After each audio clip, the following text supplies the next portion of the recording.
कलयुग में जो भी मनुष्य रूप में जन्म लिया है उसको ये प्रश्न का उत्तर स्पष्टता जानना बहुत जरूरी है कि श्रीमन महाप्रभु कौन है। उसके मैं टुकड़े टुकड़े कर दूंगा उस व्यक्ति के जो गौरांग और राधा कृष्ण को अलग मानते हैं। शिव जी बोल रहे से निरंतर अपराध का बीज बो रहे हैं सबके हृदय में।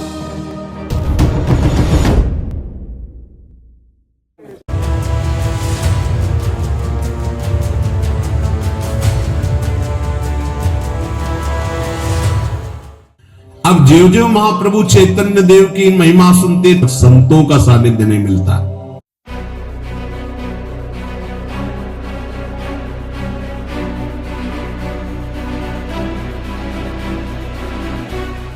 देखिए, क्योंकि प्रेमानंद महाराज शिव जी के भक्त तो हम शिव जी की ही वार्ता कर रहे हैं। य एव राधिका कृष्ण स एव गौर विग्रह यच्च वृंदावनम देवी नवद्वीपम च तत्शुभम। राधा कृष्ण जो हैं, मैं पार्वती मैया को बोल रहे हैं, राधा कृष्ण जो है वो एक रूप में हो जाते हैं गौर रूप में, और जो वृंदावन है वह नवद्वीप रूप हो जाता है। यच्च वृंदावनम देवी नवद्वीपम च तत्शुभम। शिव जी यहां तक बोल रहे हैं कि यदि कोई सोचे कि वृंदावन और नवद्वीप अलग है और राधा कृष्ण और गौरांग महाप्रभु अलग हैं, एक तो नरक में रहेगा और दूसरा मैं अपने त्रिशूल से उसका वध कर दूंगा, ये बोल रहे हैं।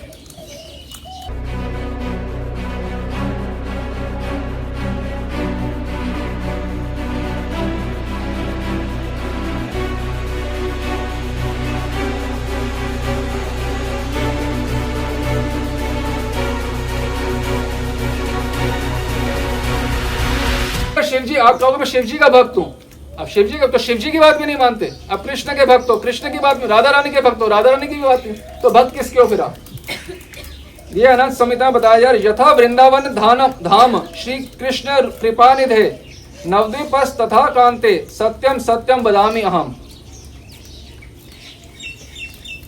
पार्वती मैया को बोल रहे हैं मैं बिल्कुल सत्यम सत्यम बदामी अहम, मैं बड़ी सत्य बात सच बात बोल रहा हूँ, क्या वृंदावन नवद्वीप में कोई भेद नहीं है।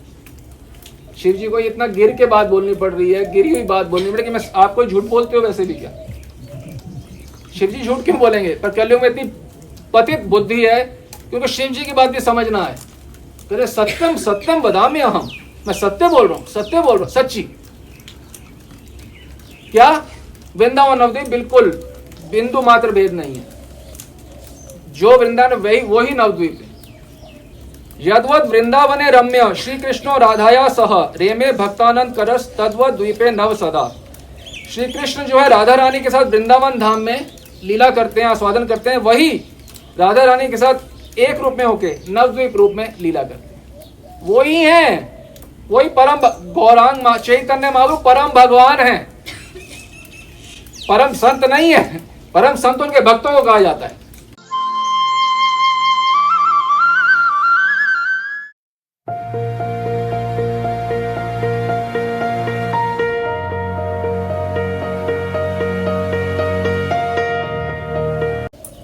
अब आश्चर्य में वाणी सुन के आप हैरान हो जाएंगे। श्री हरि भगवान अनंत देव जानते हैं, अपने फण पे पृथ्वी सबको धारण करते हैं।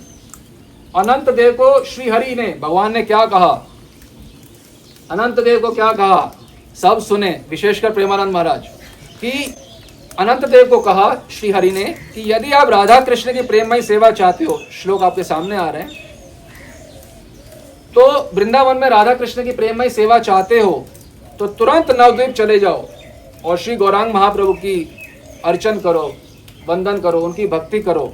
वह कृपा के सिंधु हैं, वह आप पे अवश्य कृपा करेंगे और आपको राधा कृष्ण की सेवा प्रदान करेंगे। किनको बोल रहे हैं?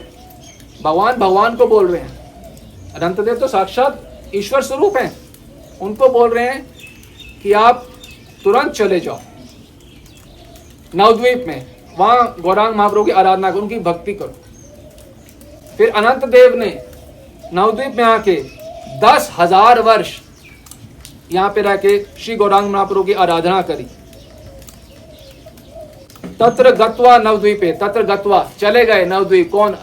अनंत देव। नागराजो धृत वृतः पूज्यम आस गौरांगम अपि वर्ष युतम प्रिय।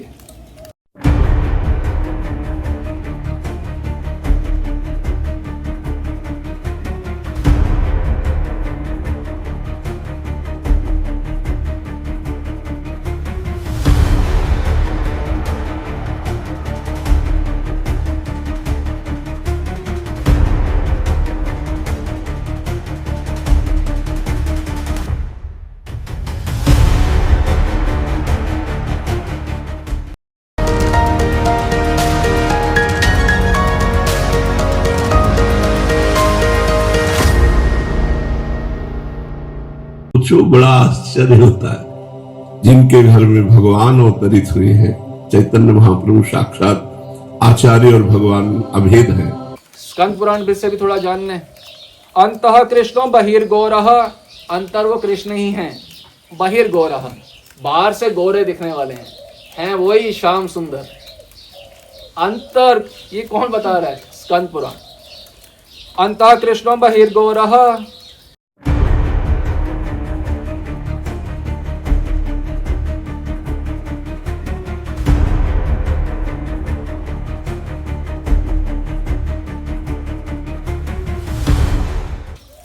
वामन पुराण से भी जान लें।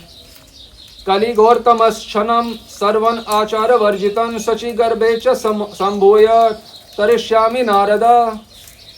हे नारद, सची रूप से आके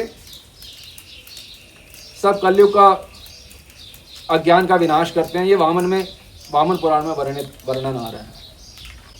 वामन पुराण वरा पुराण से भी जान लें, कोई रह ना जाए कोई संदेह कि भाई कहीं पे रह गया हो संदेह। वरा पुराण। अहम एव द्विश्रेष्ठो लीला प्रचुर्य विग्रह भगवत भक्त रूपेण लोकान रक्षामि सर्वदा। लीला प्राचुर्य विग्रह, लीला से भरा हुआ वो विग्रह है गौर रूप। और भगवत भक्त रूपेण, वो जो भगवान है राधा कृष्ण युगल, वह विग्रह जो है वो भक्त के रूप में आ रहे हैं वरा पुराण में।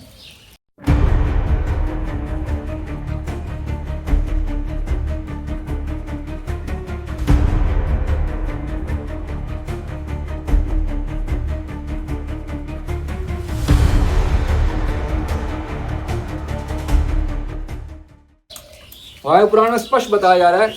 पौर्णमास्यम फाल्गुनस्य फाल्गुनी ऋक्ष योगतः भविष्य गौर रूपेण सची गर्भे पुरंदरत, कि मैं फाल्गुन के महीने में जन्म लूंगा जब पूर्ण चंद्रोदय होगा। इसे कहते हैं गौर पूर्णिमा।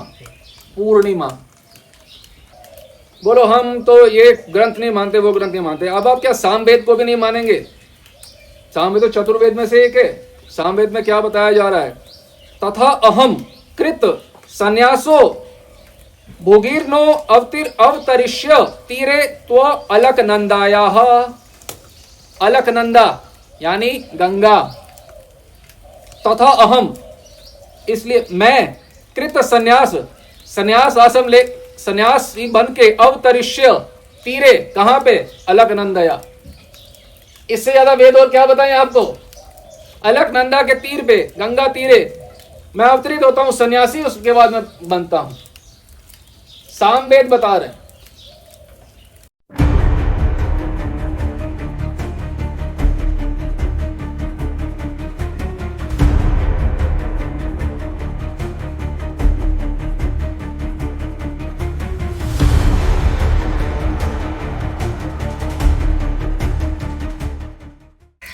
कभी कोई आचार्य के बारे में ये बोला था, लीला लावण्य विग्रह।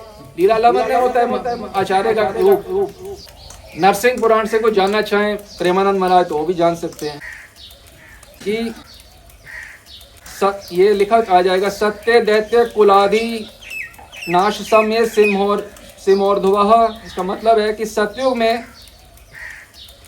जो आधे पुरुष और आधे शेर के रूप में आए थे, यानी कि नरसिंह रूप में, वही त्रेता युग में प्रकट हुए हैं राम के रूप में।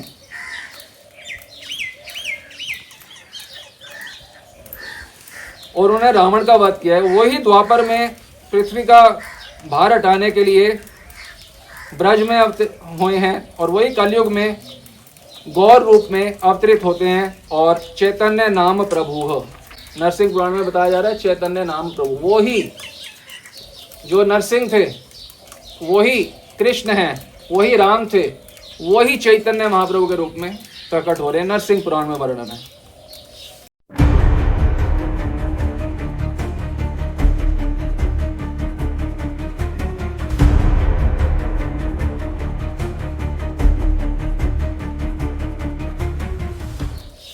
प्रथम पुराण बिना छूट जाए हमसे तो हम वो भी बता देते हैं।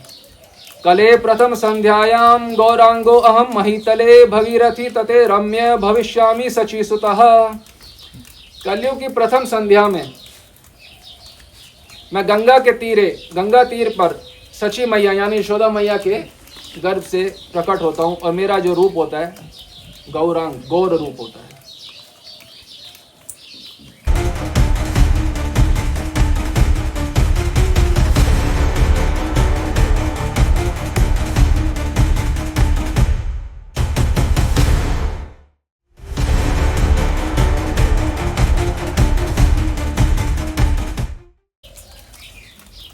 कूर्म पुराण में वर्णन आया है, कलीन दाह्यमानम उद्धाराय तनुभृतम जन्म प्रथम संध्यायाम भविष्यति द्विजालये।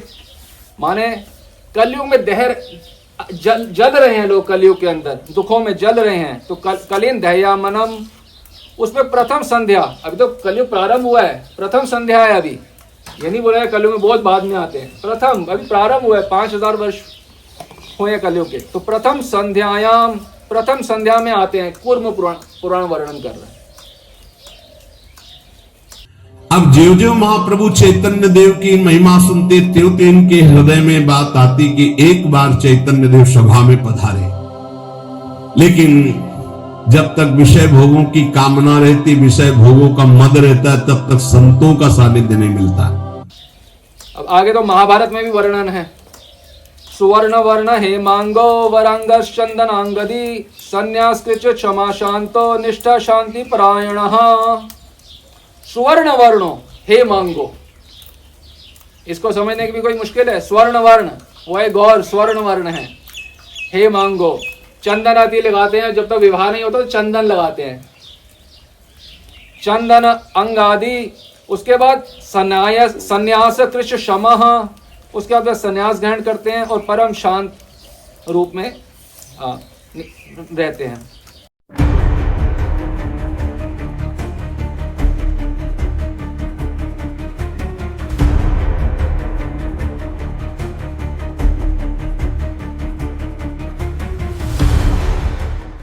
मार्कंडे पुराण में भी वर्णन है, कलो गौरांग रूपेण लीला लावण्य विग्रह। कलो गौरांग रूपेण, कितने पुराण तो हम बता चुके हैं। कूर्म पुराण, गरुड़ पुराण, मार्कंडे पुराण, ब्रह्म पुराण, देवी पुराण, भविष्य पुराण, अग्नि पुराण, मत्स्य पुराण सुन लो फिर। मुंडो गौर सुदीर्घंगस स्त्रीस्त्रोत स्थिर संभव दयालु कीर्तन ग्राही भविष्यामि कलो युगे। कलयुग में मुंडो, मुंडित होता ना, मुंडित होके मैं सन्यासी रूप में रहूंगा और मेरा गौर रूप होगा और हमेशा श्री कृष्ण का नाम मैं लेता रहूंगा।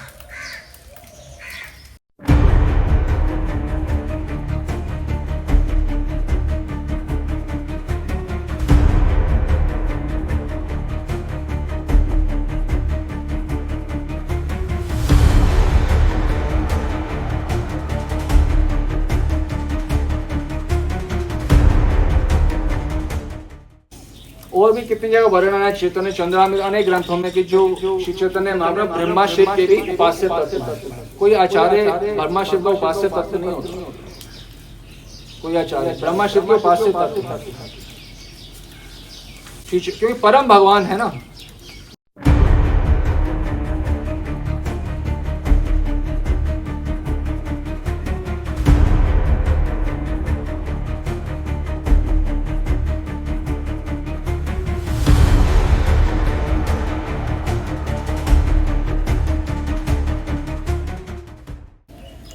ग्रंथ तो खत्म नहीं होंगे, हम तो शिव जी क्या कह रहे हैं और सारे पुराण उपनिषद वेद क्या कह रहे हैं ये आपको बताया।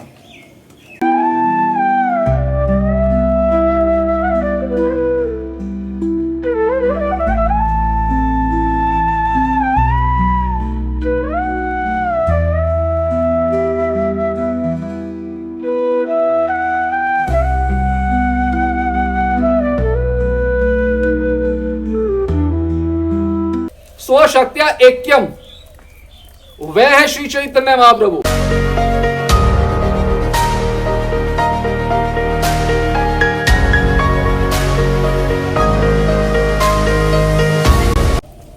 पद सुनिएगा। मुरारी ग्रुप जो हनुमान जी हैं हनुमान जी अयोध्या से यहां आया मुरारी गुप्त बन के महाप्रभु की लीला में। आप कहते हो वो महापुरुष हैं। मुरारी गुप्त जो है, जो हनुमान जी साक्षात महाप्रभु के परम भक्त हैं। कई सैकड़ों उन्होंने पद लिखे उनके सौंदर्य के संबंध में, पढ़ के देखो।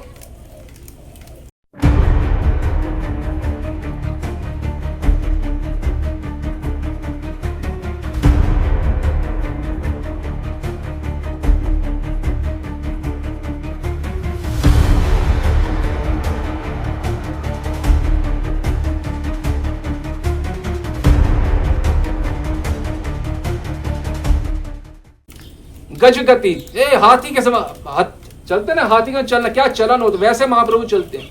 ये आचार्य चलते हैं ऐसे महापुरुष।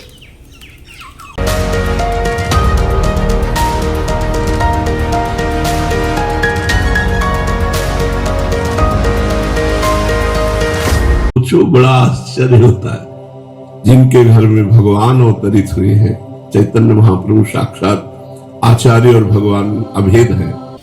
आप कह रहे हैं कि महाप्रभु जो है आचार्य हैं, महापुरुष हैं। कभी किसी आचार्य के रूप वर्णन होता है, माधुर्य के रूप माधुर्य का वर्णन होता है हजारों हजारों श्लोकों में, पदों में। श्री चैतन्य महाप्रभु का जो रूप का वर्णन है, महाराज गिनती नहीं कर सकते, इतने पद हैं, इतने इतने मोटे पदों की ग्रंथों में कितने देखे हैं, एक व्यक्ति को याद भी नहीं हो सकते, इतने पद है महाप्रभु के रूप वर्णन के। क्यों ना हो, जब श्री कृष्ण के साथ राधा रानी का मिलित विग्रह होगा तो रूप किस स्तर का होगा।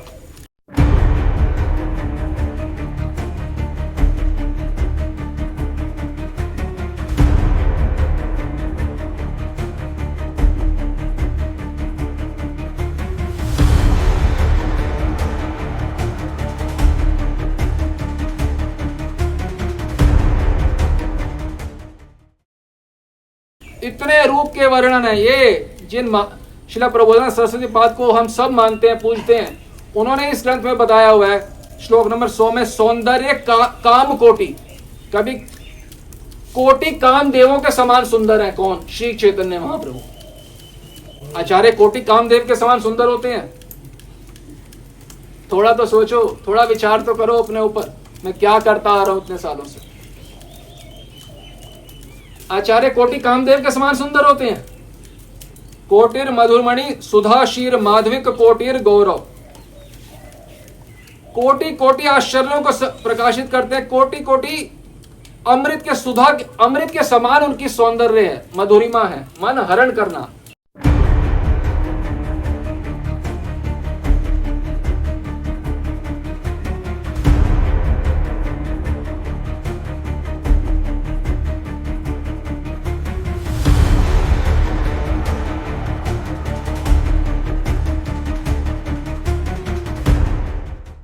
आचार्य ज्ञान देते हैं भक्ति का।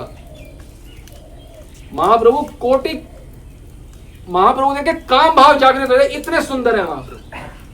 क्या बात बोल रहे हो, वो महापुरुष और संत और गुरुजन। थोड़ा तो विचार करा करो। गौड़िया के बारे में बोल रहे हो, बिल्कुल ऑपोजिट, सत्य के बिल्कुल विपरीत, और वो भी 10 साल से। आपको डर नहीं है बिल्कुल भी कि अपराध नाम की कोई वस्तु होती है? कोटि गौर भक्तों के चरणों में निरंतर अपराध। सभी सिद्ध भक्तों, सिद्ध गौड़िया वैष्णव के चरणों में निरंतर अपराध। प्राण गौर मानते हैं, हाँ गौर प्राण गौर मानते हैं, हाँ बोलो आचार्य।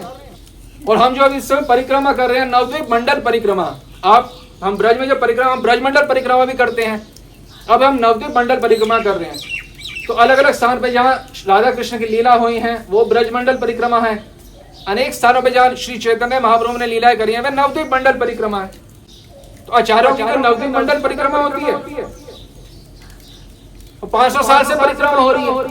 महाप्रभु जब से गए हैं, अब प्रकट हुए हैं, 500 साल, 500 वर्ष पूर्व। आप कह रहे हो महापुरुष हैं, हम बेवकूफ हैं जो परिक्रमा कर रहे हैं, जो हमारे ध्यान में रहते हैं, प्रत्यक्ष सामने रहते हैं, हम बेवकूफ हैं क्या?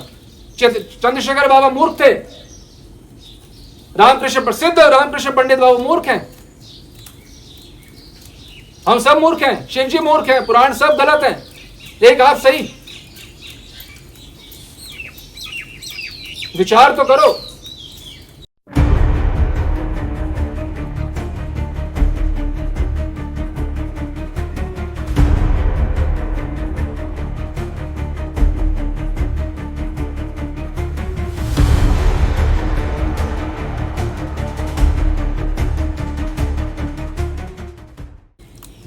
एक हमारे महाप्रभु के समय के ही, वर्तमान के समय पे ही भगवत स्वरूप ही हैं श्रीनिवास आचार्य जी, जिनके श्रीपाठ से हम आज आए हैं। वह श्री चैतन्य महाप्रभु की अष्टकालीय लीला का ध्यान करते थे। जैसे चंद्रशेखर बाबा जी महाराज करते थे, वैसे ही श्रीनिवास आचार्य महाप्रभु की अष्टकालीय लीला का ध्यान करते थे, श्री चैतन्य महाप्रभु का। तो वो ध्यान कर रहे हैं कि श्री गौर सुंदर श्री चैतन्य महाप्रभु बहुत ही सुंदर सिंहासन पे बैठे हुए हैं अपने पार्षदों सहित। ध्यान कर रहे हैं श्रीनिवास आचार्य, और ध्यान करते करते वह श्री चैतन्य महाप्रभु के ऊपर चंदन लगा रहे हैं, उनके देह के ऊपर। श्रीनिवास ध्यान में यहाँ बैठे हैं, ध्यान कर रहे हैं, चंदन लगा रहे हैं। और ये भी ध्यान कर रहे हैं कि चंदन लगाने के बाद माल्यार्पण करी उन्होंने, सुगंधित माल्यार्पण करी। और फिर उनका हृदय इतना पिघल गया कि वे चामर करने लग गए। ध्यान में हो रहा है सब कुछ, ध्यान में इतने गौर प्रेम में इतने मग्न हो गए, और गौर मुख का आस्वादन करते करते, इतना सुंदर गौर मुख कि आस्वादन करते करते उनके नेत्र अश्रु से भर गए, और जो चामर जो था वह नीचे ही गिर गए, समझ लीजिए। और फिर महाप्रभु ने अपना जो माल्य थी वह अर्पण करी श्रीनिवास आचार्य को उस लीला में, अपनी गले से उतार के अपनी माला श्रीनिवास आचार्य जी को दी। तो जैसे ही वो महाप्रभु के स्पर्श की हुई प्रसादी माला मिली श्रीनिवास आचार्य जी को, वह तो सुख के सागर में नाचने लगे। और जैसे ही ध्यान से चेतना आई कि मैं ध्यान कर रहा था, वो तो लीला में थे उस समय कि महाप्रभु के उस नित्य लोक में लीला में थे, जैसे ध्यान बाहर आया कि मैं तो यहाँ पे हूँ, तो क्या देखते हैं, जो वो लीला में चिंतन में माल्यार्पण कर रहे थे, वही माला उनके शरीर के ऊपर आई हुई थी। और आप बोल रहे हैं महाप्रभु महापुरुष हैं, संत हैं, गुरु हैं, उनकी अष्टकाल लीला पे हम लोग संत जन गुरुजन ध्यान कर रहे हैं, इतने अनुभव होते हैं, और आप कह रहे हैं कि वो महापुरुष हैं। श्रीनिवास आचार्य को भी लीला में जाके वो माला जो अर्पण करी उनके ऊपर आई हुई है। थोड़ा तो सोचो, महाप्रभु की अष्टकालीय लीला विस्तृत होती है बहुत, और इतनी सारी महाप्रभु की अष्टकालीय लीला इतनी विस्तृत लिखी हुई है आचार्यों ने, एक तो नहीं है। महाप्रभु की विश्वनाथ चौधरी ठाकुर ने लिखे, चलो रूप गोस्वामी बाद में लिखी हुई है।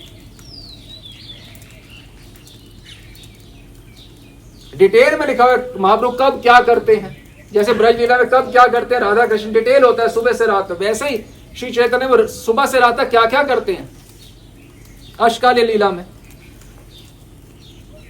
महाप्रभु तो परम वितराग भगवत अनुरागी। आप बोल रहे हो वो भगवत अनुराग, आपने क्या बोला, प्रेमानंद महाराज क्या बोल रहे कि वीतराग भगवत अनुरागी। महाप्रभु के भक्तों को भगवत अनुरागी बोला था, महाप्रभु को नहीं। भगवान को बोला था वीतराग, राग द्वेष से रहित। थोड़ा तो सोच के बोलो, कितने अपराध करोगे महाराज। अपराध करने की भी तो कोई सीमा होती होगी। 10 वर्ष से ये प्रश्न चैतन्य महाप्रभु चरणों में अपराध हो रहा है, उनको निरंतर भक्त बोले और महापुरुष बोल रहे यार, गुरुजन हमारे को अपना कह दे, महापुरुष हमारे को अपना कह दे। महाप्रभु ने स्वरूप गोस्वामी से कहा, आज से मैं इस अपने रघु को तुम्हारे हाथ सौंपता हूं, इसकी व्यवस्था देखिए। कितना बड़ा सौभाग्य जब कोई महापुरुष कह दे कि मेरा है।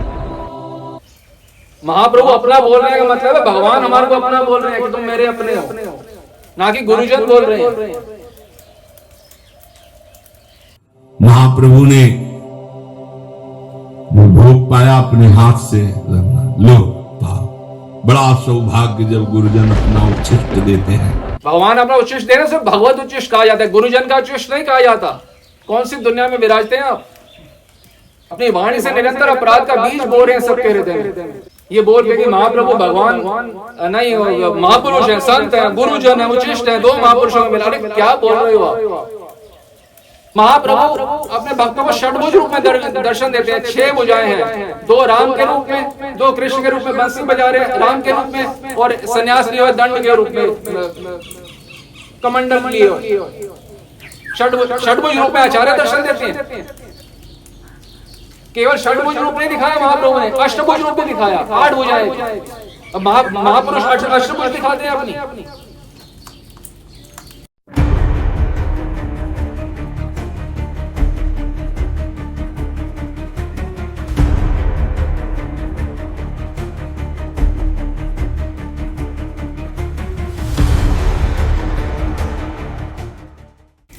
हम लोग नित्य संध्या आरती करते हैं श्री चैतन्य महाप्रभु, यहाँ पे भी करते हैं और नित्य नवद्वीप में भी होती है। जैसे यहाँ पे भी हम संध्या आरती राधा कृष्ण युगल सरकार की करते हैं और वहां पे भी करते हैं, इस रूप में भी कर रहे हैं, उस रूप में। वैसे ही हम यहाँ भी करते हैं उनकी आरती और वहां भी करते हैं।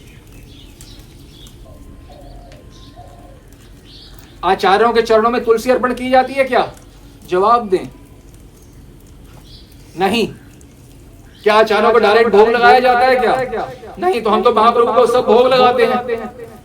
हम उनके चरणों में तुलसी देते हैं, उनकी अष्टका लीला की उपासना करते हैं, हम उनकी रोज सुबह मंगला आरती करते हैं।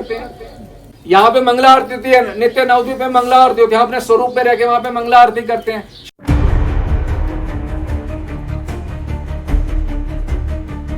अच्छा, महाप्रभु को गौड़िया वैष्णव से ज्यादा और कौन जानता होगा? आप या गौड़िया वैष्णव? उनसे जान लो, ज्यादा कष्ट नहीं करना, आपके पास में ही होंगे। अच्युतलाल भट्ट जी हैं, इतने बड़े 80 साल के वृद्ध महात्मा हैं। गौरदास जी महाराज हैं और पुंडरी गोस्वामी जी हैं, विनोद बाबा हैं, चैतन्य बाबा, उनका तो आप आदर लीजिए। उनसे पूछिए क्या महाप्रभु भगवान है के संत हैं? ग्रंथ पढ़ लीजिए, श्लोक तो हमने बता दिया, वैसे तो पूछने की जरूरत नहीं है। चाहो तो जितना मर्जी पूछो, जिनसे मर्जी जान लो। अब कितने वैष्णवों को निरंतर कष्ट पहुंचा रहे हैं अपनी वाणी के द्वारा। हमारे को आके बोलते हैं भक्त जन, संत जन, कि आप कुछ बोले। कितना आहत होता है सबको कि भगवान को आप भक्त बोले जा रहे हैं निरंतर सालों से। हम भी थक गए सह के आपकी वाणी कि अब बंद होगा, अब बंद होगा। 10 साल से आप यही कर रहे हैं।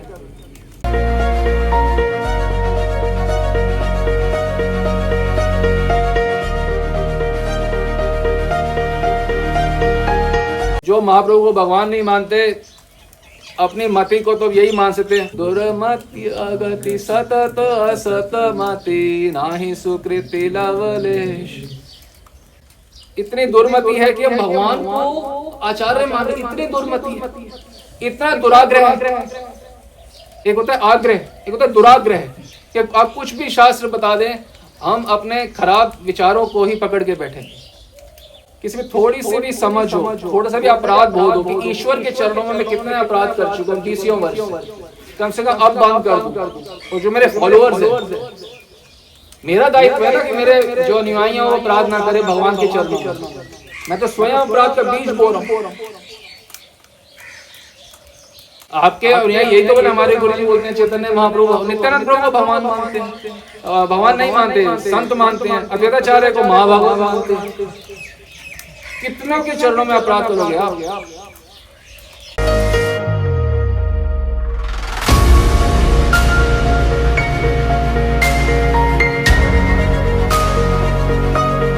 अकस्मात दोनों महापुरुषों का मिलन भगवान करा रहे।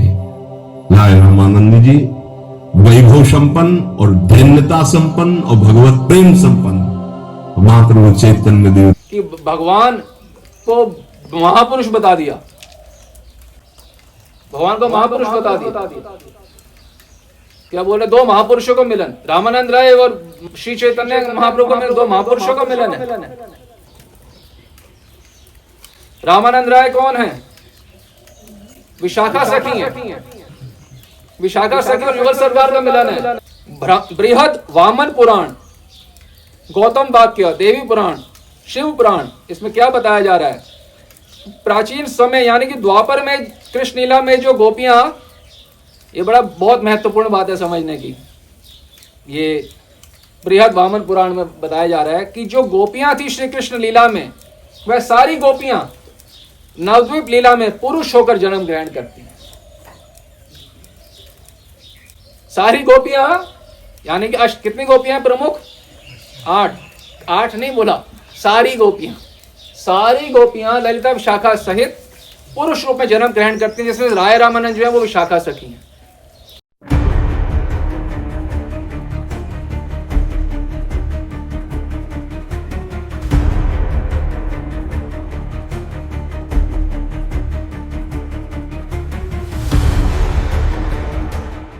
आप कह रहे 2 महापुरुषों का मिलन, वो महापुरुष नहीं है, वो आपको महापुरुष बना देंगे यदि आप उनके भक्त बने। वो भगवान और उनके नित्य पार्षद हैं।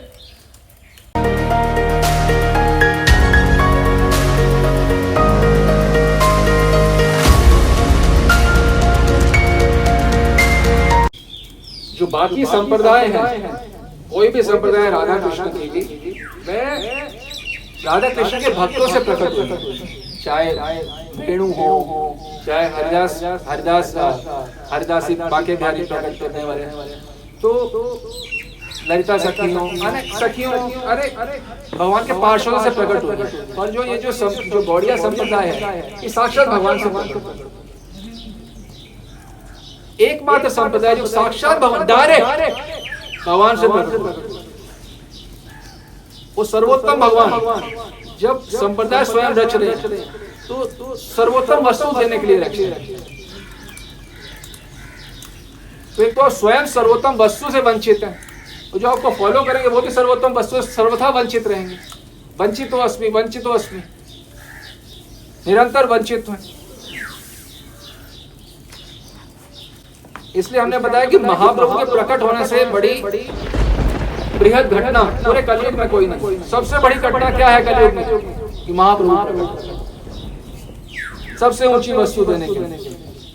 तद वस्तु प्रथनाए गौर वपुषा लोक अवतीर्णो हरि, ये चैतन्य चंद्रामृत ग्रंथ में 121 नंबर श्लोक में बताया जा रहा है। लोक अवतीर्णो हरि, वे हरि ही गौरांग महाप्रभु के रूप में अवतरित हुए हैं। क्या करने? तद वस्तु प्रथनाए, तो उतनी श्रेष्ठ वस्तु देने के लिए प्रकट हुए हैं।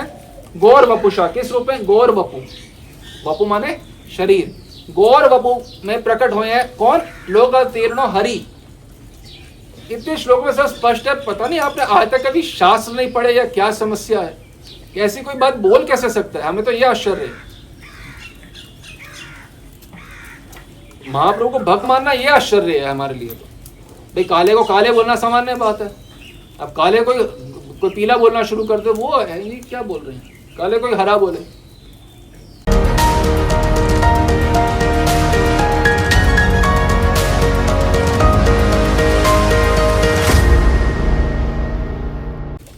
हम लोग जो उपासना करते हैं, आपके अंदर ये तो कम से कम गुरु प्रदत्त उपासना करनी चाहिए। ये तो आपको बोलते हैं निरंतर, हमारी गुरु प्रदत्त उपासना है महाप्रभु की अष्टकाल लीला का भी चिंतन, उनके नाम का चिंतन, उनके मंत्र का स्मरण, और राधा कृष्ण का भी मंत्र का चिंतन, उनके नाम का चिंतन, उनका स्मरण। दोनों की अष्टकाल लीला हमारे गुरु प्रदत्त है।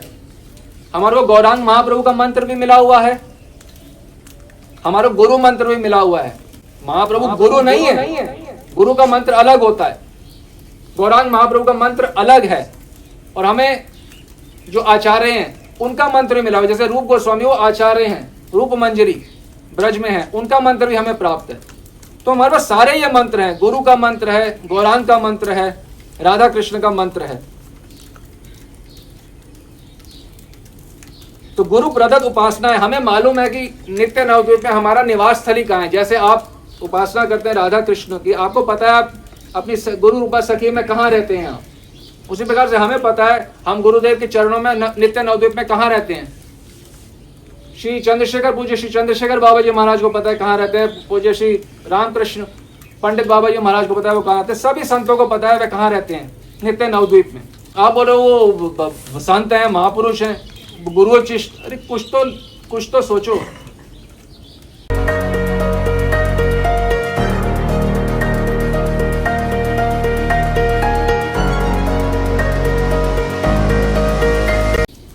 ये तो सर्वोत्तम अवतार हैं। और ये कली जो है, ये सामान्य कली नहीं है, ये विशेष कली है। ये कली हजारों सतयुग से श्रेष्ठ है, हजारों त्रेता युगों से श्रेष्ठ है, और हजारों द्वापर युगों से श्रेष्ठ है, और 999 कलियुग अन्य कलियुगों से भी श्रेष्ठ है।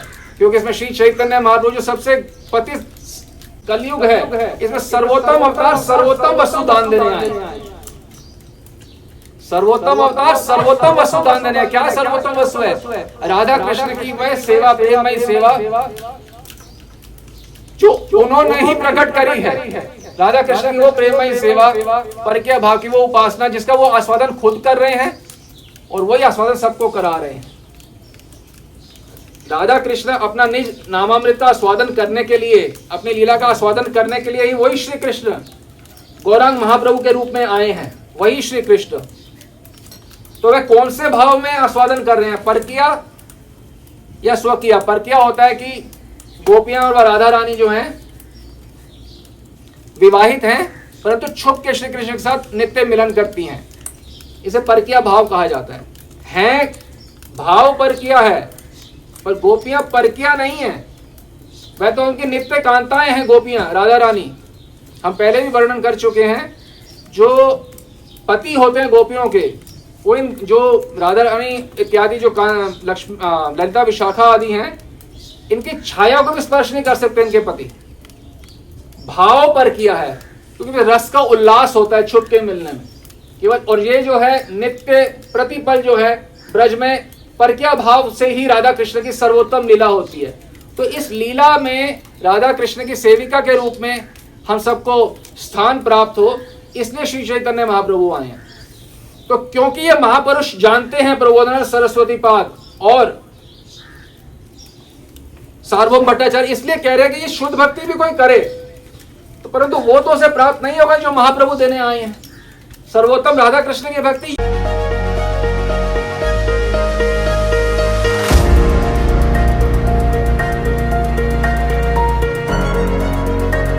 जो महाप्रभु देने आए वे दो स्वरूप हैं। आज तक किसी अवतार ने भक्तों के दो स्वरूप नहीं है।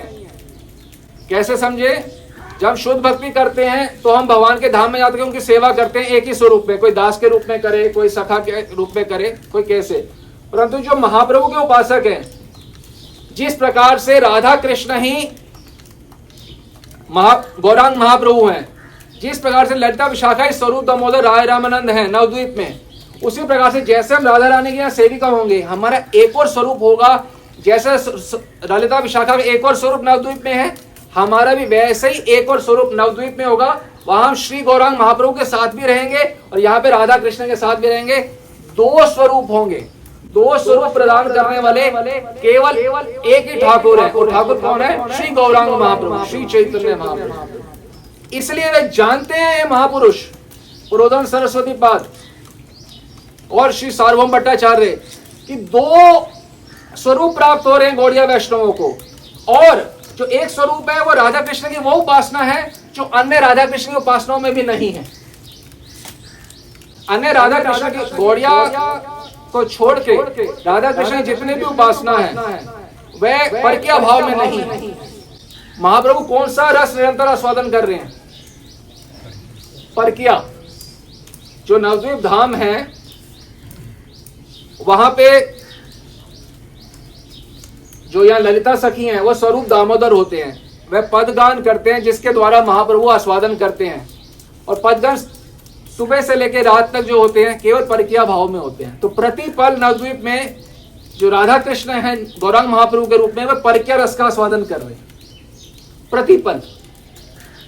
तो वो परकिया रस का आस्वादन देने के लिए आए हैं।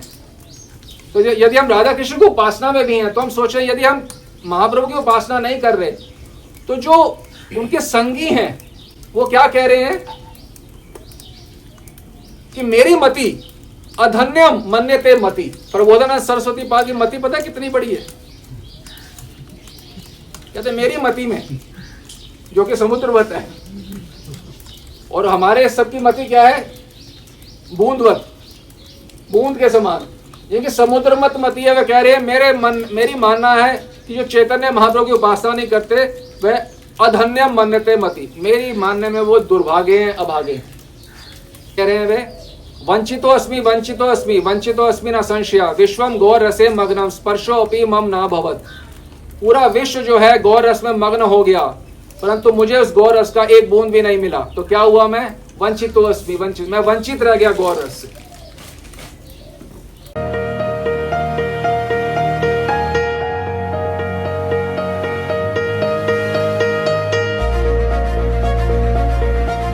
देखिए सारी उपासनाएं जो है वो परिणाम योग्य है, इसमें कोई संदेह नहीं है, परंतु रस की दृष्टि से ऊपर नीचे होता है।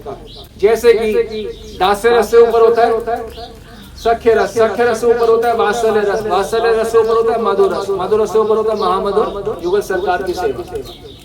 तो रस की दृष्टि से भेद है। गौड़िया वैष्णव जो है हम लोग जो है तो छिपी भी आदर करते हैं, तो हम तो सभी उपासनाओं का आदर करते हैं और हम लोग शिवरात्रि भी रखते हैं, रामनवमी भी रखते हैं, जन्माष्टमी भी रखते हैं, नरसिंह चतुर्दशी भी रखते हैं, सभी व्रत रखते हैं, क्योंकि हर सबका आदर है। परंतु तत्व की दृष्टि से सबको भगवत आनंद ही मिलेगा, परंतु भगवत आनंद ही मिलेगा जब कोई भी उपासना करोगे, प्रेम आनंद मिलेगा ही मिलेगा। परंतु यदि सच्चिदानंद की उपासना नहीं करी तो प्रेम आनंद तो मिल जाएगा, सर्वोत्तम आनंद नहीं मिलेगा। प्रेम आनंद तो हर उपासना में मिलेगा। ना उपस्थित गौरचंद्र, उन गौरचंद्र की उपासना ना करी तो दुर्भागा मानते हैं अपनी मति के अनुसार शिला प्रबोधानंद सरस्वती। एक बार सोच के देखें कि ब्रह्मा जी के एक दिन में एक बार श्री कृष्ण आते हैं, 1000 बारी अवतार भगवान ले लेते हैं, नारायण विष्णु रूप में, नरसिंह रूप में, हजारों बार, पर एक बार श्री कृष्ण आते हैं और एक बार श्री चैतन्य महाप्रभु आते हैं। थोड़ा पीछे जाएं, अगर ब्रह्मा जी का पिछले दिन में चले जाएं और इसी समय पे चले जाएं जब श्री चैतन्य महाप्रभु आए होंगे, तो यदि उस समय कोई श्री चैतन्य महाप्रभु, और वो चैतन्य महाप्रभु कौन है, वह सब सर्वोत्तम अवतार हैं राधा कृष्ण का। वह जब पिछली बार भी आए थे तो भी सर्वोत्तम वस्तु देने आए थे। तो आप सोचें कि आप हम सब लोग ब्रह्मा जी के पिछले दिन में चले गए हैं, मान लीजिए थोड़ी देर के लिए, तो जब सब चले गए तो हम किन की उपासना करेंगे, राम भगवान की, नरसिंह भगवान की, कि श्री चैतन्य महाप्रभु की? किन की उपासना करेंगे पिछले ब्रह्मा जी के दिन में जब ये हो रहा होगा, बताइए? श्री चैतन्य महाप्रभु। तो वही बात होगा, अब क्या समस्या है फिर? जब उस समय पिछले ब्रह्मा जी के दिन में अगर कोई महाप्रभु की उपासना नहीं करता, क्या बोलते? मूर्ख है, इसको पता ही नहीं है, सर्वोत्तम भगवान है, सर्वोत्तम वस्तु देने आए हैं, ये कोई और उपासना में लगा हुआ है। तो वही तो बात हम अब बोल रहे हैं, अभी भी तो वही बात होगी लागू। अच्छा, अगले दिन ब्रह्मा के चले जाओ, आगे चले जाओ, ब्रह्मा का अगला दिन आया करोड़ों सालों, अरबों सालों बाद, फिर महाप्रभु प्रकट होंगे और कोई लोग उपासना करेंगे, कोई लोग नहीं करेंगे, तो क्या बोलेंगे? हिम्मत ही मारेगी। करोड़ों अरबों साल बाद राधा कृष्ण युगल रूप में आए हैं, इनकी उपासना नहीं, कुछ और उपासना कर। वही बात है, तत्व की दृष्टि से तो सबको भगवत आनंद मिलेगा ही सही, सिद्धि प्राप्त करके, परंतु महाप्रभु जो देने आए वो तो नहीं मिलेगा। अनर्पित चरण चिराग, जो अर्पित नहीं किया गया कभी पहले, कभी अनअर्पित, वह वस्तु देने के लिए आए, लोक अवतीर्णो हरि। तो पिछले साल जब पिछली जो ब्रह्मा के दिन में आए थे श्री चैतन्य महाप्रभु, जब कोई नहीं करता तो हम उसे दुर्भागा मानते कि नहीं मानते? मानते निश्चित रूप से। अगले दिन में भी जो फिर से महाप्रभु आएंगे, तब कोई अगर उपासना नहीं करेगा महाप्रभु, उसको भी हम अभागा मानेंगे। तो वही बात अभी हो रही, जो अब महाप्रभु की उपासना नहीं, कोई भी उपासना कर रहा है, धन्य तो है। बात सिर्फ यह है कि जो भी भक्ति कर रहा है वो धन्य है, धन्य आत्मा है, लेकिन धन्याति धन्य नहीं है, परम धन्य नहीं है। मतलब जो बात प्राप्त करी जा सकती थी वो नहीं मिला। जैसे कि मान लो 1 घंटे मेहनत करके किसी को 100 रुपए मिलते हैं, उसको बोले कि वही 1 घंटे तुमने मेहनत करनी है और तुम्हें 50 लाख रुपए मिलेंगे, तो क्या चूज करेगा कोई व्यक्ति? मेहनत तो करनी है, साधना तो करनी है, वही नाम लेना है, तो व्यक्ति चूज करेगा जिसमें मुझे 50 लाख रुपए मिलेंगे। उसी प्रकार से साधना करनी है, नाम लेना है, अर्चन करना है, बंद, तो श्री चैतन्य महाप्रभु करने में समस्या क्या है? युगावतार, हम इतनी तो बात बोल रहे हैं कि युगावतार सर्वोत्तम अवतार है, सर्वोत्तम वस्तु देने आए हैं, तो उनकी उपासना करो, बस यही सरल निवेदन है सबसे। हमारे इसमें कोई निजी कोई स्वार्थ थोड़ा छुपा हुआ है कि हमें कुछ मिलेगा इसमें।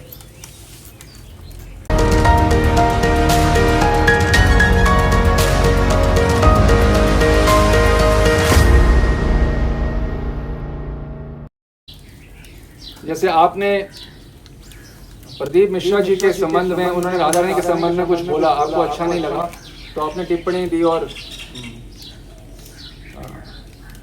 उनके संबंध में कुछ बोला। तो जब राधा रानी के बारे में उन्होंने कुछ अमर्यादित बोला तो आपको सहन नहीं हुआ, तो आप जो निरंतर 10 सालों से इतना अमर्यादित बोल रहे हैं श्री चैतन्य महाप्रभु के विषय में, तो हम गौर भक्तों को कैसे सहन हो रहा होगा? आप सोच के तो देखें, कितने गौर भक्तों के चरणों में निरंतर अपराध कर रहे हैं। आपसे सहन नहीं होता प्रदीप मिश्रा जी के बारे में कुछ, उन्होंने कुछ एक लाइन गलत बोली, आप निरंतर गलत बोल रहे हैं, और सबके बारे में, श्री चैतन्य महाप्रभु के बारे में निरंतर गलत। अगर ऐसा होता तो बड़े बड़े सिद्ध महापुरुष हुए हमारे भारत देश में, वो क्यों जाते? देखो, चैतन्य महाप्रभु चले गए, हरिवंश महाप्रभु चले गए, स्वामी हरिदास जी चले गए, श्री नित्यानंद प्रभु के बारे में निरंतर गलत बोल रहे हैं। नित्यानंद जी गौरांग महाप्रभु को अपना सर्वस्व ही समझते थे, किंतु गौरांग महाप्रभु सदा उनकी पूजा करते, आदर सत्कार करते थे। यही तो इन महापुरुषों की विशेषता है। श्री अद्वैताचार्य को महाभागवत बना दिया, साक्षात महाविष्णु है। अद्वैताचार्य जी बहुत बड़े महाभागवत, विस्तृत बताएंगे। आप बता रहे हैं कि रूप गोस्वामी, रामानंद राय, ये जन्मते इनके प्रारब्ध होते हैं, इनके पाप कर्मों का परिणाम होता है इनका, ऐसे भी बात आप बोलते हैं। अब क्या आप बोल रहे हैं महाराज? थोड़ा तो डरो। साक्षात ललिता विशाखा कोई पूर्व के कर्म होते हैं क्या? प्रारब्ध होते हैं क्या? वो लोग में अवतरित हुए कृपा करने के लिए। अमोघ लीला जी ने कुछ बोला, उनको थोड़ा आपने डराने की कोशिश करी। प्रदीप मिश्रा जी ने कुछ बोला, उनको गरज के थोड़ा धमकाने की कोशिश करी, और आप ये हमारे साथ नहीं कर पाएंगे। ये भूल जाओ कि जो उनके साथ किया है आप हमारे साथ कर सकते हो।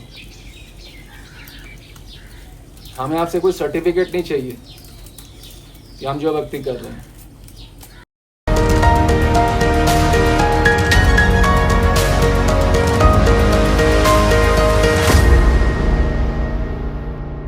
सन 2009 में ही गुरु कृपा से, भगवत कृपा से सपार्षद भगवत दर्शन हम दीक्षा देने हमने प्रारंभ की थी 2009 में। तो 2009 में दीक्षा देने से पूर्व भी हम सपार्षद भगवत दर्शन हम कर चुके हैं। आप भी कर चुके, हम भी कर चुके, तो भेद तो हमें कोई डर आपसे नहीं, हमें कोई आपसे चाहिए, कोई सर्टिफिकेट आपसे कोई चाहिए किसी प्रकार का। हमारी गुरु आज्ञा से ही हमारे को आगे दे गए, पूरे गौड़िया वैष्णव समाज की रक्षा करो। क्योंकि इस समय जो कली का प्रभाव चलता है ना, विभिन्न समस्त उपमत हो गया, कल्पित मत में छा गया सारा दुनिया। वो तो वाणी को प्रचार करना है, उसका लिखना है, व्याख्या करना है। तुम अभी कुछ लिख रहे हो इंग्लिश में? अच्छा है बाबा। किताब लिख रहे हैं, वो किताब का नाम है गौड़िया वैष्णव बनिए, गौड़िया वैष्णव बनिए, ये किताब का नाम बाबा। क्या दिया? गौड़िया वैष्णव बनिए, दिया गौड़िया वैष्णव। वो बाबा हिंदी में भी और अंग्रेजी में भी, दोनों में कर रहे बाबा। हाँ, दोनों भाषा में करने होगा, क्योंकि उसमें तो पता व्यापक होगा। बाबा जी वे आचार्य हैं जिन्होंने ऐसे ग्रंथ लिखे हैं जिसे पृथ्वी पर एक एक गौड़िया आचार्य पढ़ते हैं। उन्हीं आचार्य ने गुरु महाराज जी को कहा है कि वह ग्रंथ लिखें। यद्यपि श्री बाबा जी महाराज के हजारों विरक्त शिष्य हैं वृंदावन, राधा कुंड इत्यादि स्थानों पर, तब भी श्री बाबा जी महाराज ने श्री गुरु महाराज जी को ही गौड़िया संप्रदाय की रक्षा की सेवा दी। तो पूरे गौड़िया वैष्णव समाज की रक्षा करने के लिए आज का हम सत्र ले रहे हैं। और कई सिद्ध संतों ने ब्रज के अभी भी हमारे को बोला है कि महाराज आप बोलो, आप अधिकारी जन हैं, आप बोल सकते हैं। तो बिना पंखे के रहने वाले, बिना लाइट के रहने वाले, इस समय भी मधुकरी मांग के खाने वाले ऐसे संत जन हमारे को निवेदन करते हैं, कितने समय से निवेदन कर रहे हैं कि आप बोलें, ये बंद करें, महाप्रभु को लोग जो महापुरुष बोल रहे हैं ये बंद करवाएं। तो उनकी प्रसन्नता के लिए और भक्त गौड़िया वैश्य समाज की रक्षा के लिए हम देख रहे हैं 30 से 40 साल लोग हरे कृष्ण महामंत्र जप करके भी इधर उधर चले जाते हैं प्रभावित होके। उनको पता ही नहीं है कि सर्वोत्तम अवतार श्री चैतन्य महाप्रभु सर्वोत्तम वस्तु देने आए हैं। राधा कृष्ण की वो उपासना जो अन्य किसी संप्रदाय में नहीं है। आप जब महाप्रभु के बारे में कुछ बोले आपको सर्टिफिकेट आपको चाहिए होना चाहिए ना, कहाँ से किस आधार पे बोल रहे हैं। हमें नम्रता से बोल रहे हैं। आप अपने आप जाके मंदिरों में गौड़िया वैष्णव देख लिए कैसे महाप्रभु की उपासना, ग्रंथ पढ़ लीजिए 5 मिनट में हो जाएगा। और ये तो पतला सा ग्रंथ है, इस ग्रंथ को पढ़ के तो 10-15 मिनट में पढ़ लेंगे। लगभग 140 के करीब श्लोक है लगभग, बस खुद जान जाएंगे। हमने कई भक्तों को जाते हुए देखा है इधर उधर, क्योंकि उनको नहीं पता महाप्रभु क्या देने आए हैं। और कई संत जनों ने निवेदन किया कि ये सबसे बंद करवाइए ये, तो उसलिए भी। और बाकी जो हमारे भक्तजन हैं, क्योंकि आपकी इस प्रकार की वीडियोस तो वायरल होती हैं, तो वह बचे रहें। तो हमारे गुरुदेव ने बोला कि गौड़िया वैष्णव समाज की रक्षा करो, कई संतों ने बोला।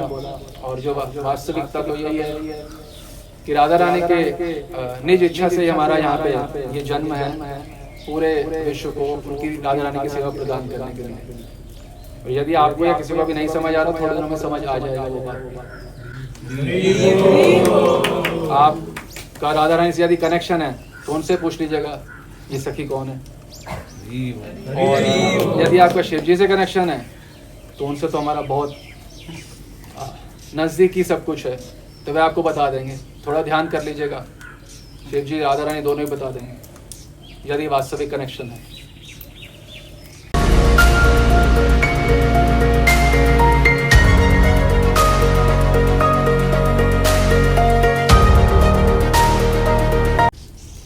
हमें तो सभी संप्रदायों के बारे में मालूम है, तो हम तो बोल सकते हैं, चाहे निम्बार संप्रदाय हो।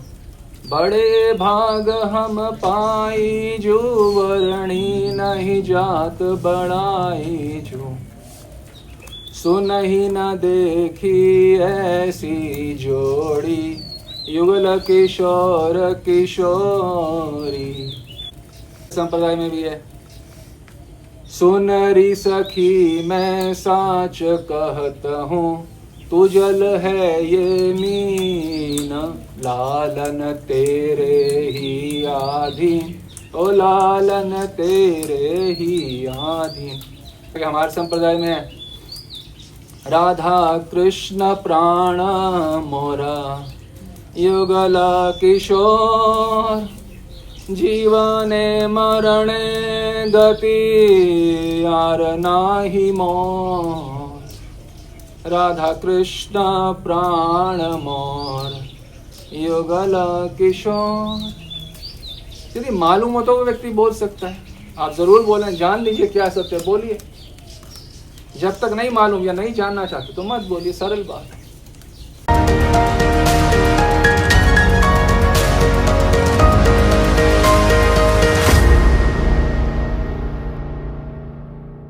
हमारे इस सत्र से आप अपराध करने अब फाइनली बंद तो कर दें। कितने अपराध करेंगे? और इतने ऊंचे पद पे आसीन हैं, कुछ विचार करके बोलना चाहिए, अविचार पूर्वक नहीं बोलना चाहिए।